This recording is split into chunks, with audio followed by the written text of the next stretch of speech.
पाकिस्तान में अब सीपेक के खिलाफ आवाज उठने लगी है। पाकिस्तानी मीडिया में आजकल चर्चा हो रही है कि जिस तरह श्रीलंका को कर्जा देकर नहीं लौटाने पर श्रीलंका के द्वीप पर चीन ने कब्जा कर लिया, एक दिन चीन पाकिस्तान पर भी सीपेक का कर्जा नहीं लौटाने पर कब्जा कर लेगा।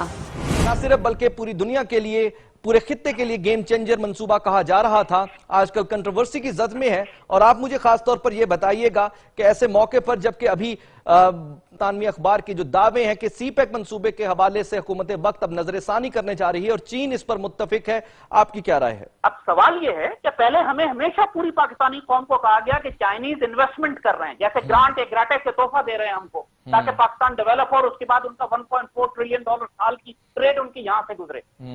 लेकिन अब हमें पता लगा कि ये तो कर्जा था सारा जो हमें अदा करना है, इसमें कोई भी ग्रांट नहीं थी। और यही मैं कहूँ कि सारी आज तक किसी को भी पाकिस्तान में सीपैक के प्रोजेक्ट्स की टर्म्स नहीं मालूम है। This is the dangerous point.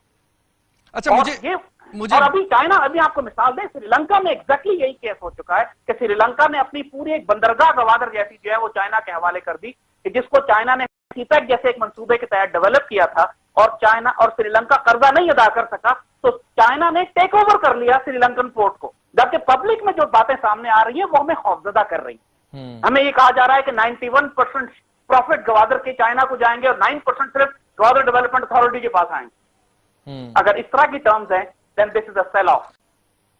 अच्छा ज़ैद साहब, अब मुझे जरा फाइनल एक कमेंट आप ये कीजिएगा, ऐसी सूरत हाल में जब पाकिस्तान बहुत सारे चैलेंजेस का सामना कर रहा है और खास तौर पर इस एक कंफ्यूजन का बराह रास्त फायदा उन तमाम एंटी पाकिस्तान जो पावर्स हैं उनको होगा, ममालिक हैं उनको होगा, अब ऐसी सूरत हाल में पाकिस्तानी हुकूमत को इस तरह की एटलीस्ट कंफ्यूजन से बचने के लिए क्या करने की जरूरत है? इस वक्त अगर इन्वेस्टमेंट पाकिस्तान में एक रोड के हवाले से ही हो रही है, एक राहदारी देने के हवाले से ही हो रही है, तो एटलीस्ट इसका खैर मकदम तो करना चाहिए। अब जिस तरह के वाकयात बच्चियों की शादियों के और उनको चाइना ले जाकर उसके बाद उनको जिनसी तौर पर इस्तेमाल करने के सामने आए हैं, और पाकिस्तान के मीडिया ने जिस तरह से उनको हाईलाइट किया है, अगर इस तरह के वाकयात इंडिया में चाइना जाके करता या उनका कोई अलाई करता तो इंडियन मीडिया इस तरह हाईलाइट कर रहा होता?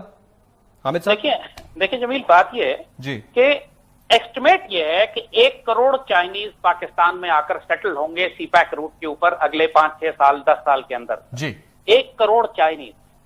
क्या उससे आप अंदाजा कर सकते हैं कि हमारे इस्लामी माशरे पे, कंजर्वेटिव माशरे पे इसके असरात क्या पड़ेंगे? बहुत बुरे, बहुत बुरे, बहुत बुरे, बहुत बुरे।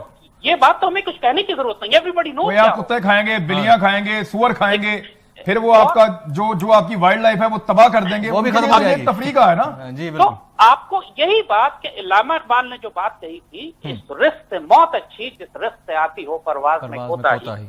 बात ये कि हम अपनी जान, माल, इज्जत, आबरू, अपने ऑनर, अपनी गैरत, अपनी तहजीब तो नहीं फरोख्त कर रहे हैं 10 अरब 15 अरब डॉलर के लिए, इसलिए कि चिनिया अपनी सामान ले जाके बेच सके गवादर के जरिए। हमको अपनी शराइत, अपनी मर्जी की तय करनी और सिंपल रूट दें उनको, जैसे कहा कि सिंपल सीधा सीधा रूट दें कि आप अपने ट्रक लेके यहां से यहां चले जाएं। फैक्ट्रीज जो आप लगाएंगे यहां पर वो पाकिस्तानी टेक्निकल टीम होंगी, आप टेक्नोलॉजी ट्रांसफर करेंगे और हमारी बाकी इसके अलावा इनको स्टॉक एक्सचेंजेस और ज़राअत और एग्रीकल्चर और हमारी पावर यूटिलिटीज और हमारी पावर जनरेशन, हमारी एजुकेशन, ये सब इनके हवाले करने की जरूरत नहीं। और इसके लिए जाहिर है चूंकि शरायत खतरनाक है, जब भी खुफिया रखी गई है, वरना पब्लिक इंटरनेशनल एग्रीमेंट है, पब्लिक क्यों नहीं करते आप?